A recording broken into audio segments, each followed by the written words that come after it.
Hi friends, welcome to మీరు చూసారా channel. నేను మీ జ్యోతి.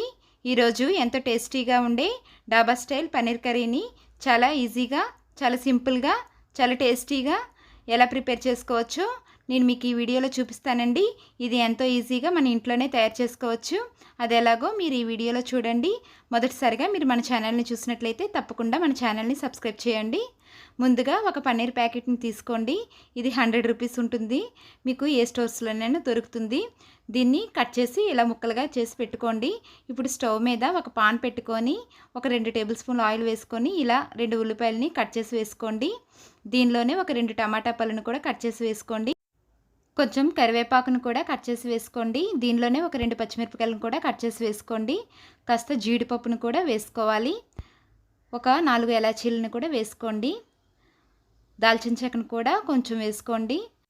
కొన్ని లవంగాలను కూడా వేసుకొని పూర్తిగా కలిపి పెట్టుకోండి. సిమ్లోనే పెట్టుకోవాలి. ఇది బాగా దగ్గరగా మెత్తబడేంత వరకు సిమ్లోనే పెట్టుకొని ఉడికించుకోవాలండి. ఇలా మనం కలిపి పెట్టుకున్న తర్వాత మూత పెట్టి ఒక 10 నిమిషాల పాటు సిమ్లోనే పెట్టి ఉడికించండి. 10 నిమిషాలకి మీకు మెత్తగా ఉడికిపోయి ఉంటాయి. ఇప్పుడు స్టవ్ కట్టేసుకొని దీన్ని చల్లార్చి పెట్టుకోండి. ఇప్పుడు ఒక మిక్సీ జార్ పెట్టుకోవాలండి. ఒక మిక్సీ జార్ పెట్టుకొని దానిలోనే ఇందాక మనం చల్లార్చి పెట్టుకున్న మిశ్రమాన్ని ఇందులో వేసుకోవాలి. ఇప్పుడు దీనిలోనే 1 టేబుల్ స్పూను అల్లం వెల్లుల్లి పేస్ట్ కూడా వేసుకోండి. కాస్త మీగడ ఉంటుంది కదండి, దాన్ని ఒక 2 టేబుల్ స్పూన్ల వరకు తీసుకొని వేసుకోండి. ఇలా వేసుకొని మొత్తంగా పేస్ట్గా తయారు ఇప్పుడు ఒక స్టవ్ మీద ఒక పాన్ పెట్టుకొని ఒక 2 టేబుల్ స్పూన్ల నెయ్యి వేసుకోవాలి. ఒక 2 బిర్యానీ ఆకులను కూడా వేసుకోండి. కాస్త జీలకర్రను కూడా వేసుకోవాలి. ఇప్పుడు ఇందాక మనం గ్రైండ్ చేసి పెట్టుకున్న మిశ్రమాన్ని ఇందులో వేసుకోవాలి.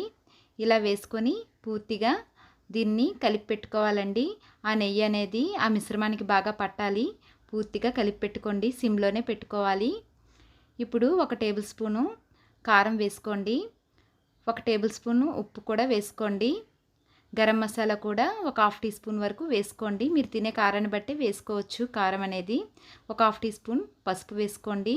1 టేబుల్ స్పూన్ ధనియాల పొడి కూడా వేసుకోండి. కాస్త డాబా స్టైల్ లుక్ రావడం కోసం కాస్త కలర్ వేయండి. ఇది మీ ఇష్ట ప్రకారమే వేసుకోవచ్చు, లేదంటే లేదు. పూర్తిగా కలిపి పెట్టుకోండి.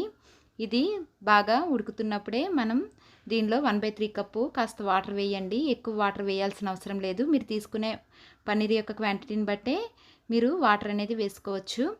ఇందాకలా మనం కట్ చేసి పెట్టుకున్న పన్నీర్ ముక్కల్ని ముందుగా ఇందులో వేసుకోండి. పన్నీర్ని ముందుగా వేయించాల్సిన అవసరం లేదండి, ఎందుకంటే ఇది స్మూత్గా ఉండాలి కాబట్టే పన్నీర్ అనేది వేయించాల్సిన అవసరం లేదు. మూత పెట్టండి.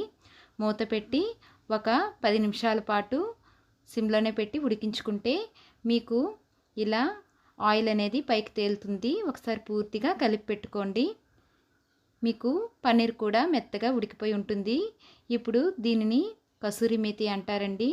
మెంతాకుని శుభ్రంగా కడిగి నీడలోనే ఆరబెట్టుకొని ఒక 2 డేస్ వరకు ఉంచితే మీకు కసూరి మేతి రెడీ అయిపోతుంది. ఇలా అది జల్లుకొని కాస్త కొత్తిమీరను కూడా జల్లుకొని పూర్తిగా కలిపి పెట్టుకోండి.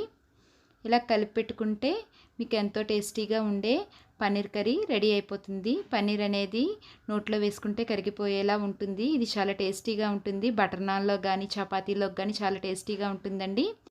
వీడియో నచ్చితే ఒక లైక్ చేయండి. అంతేనండి. నేను మీ జ్యోతి.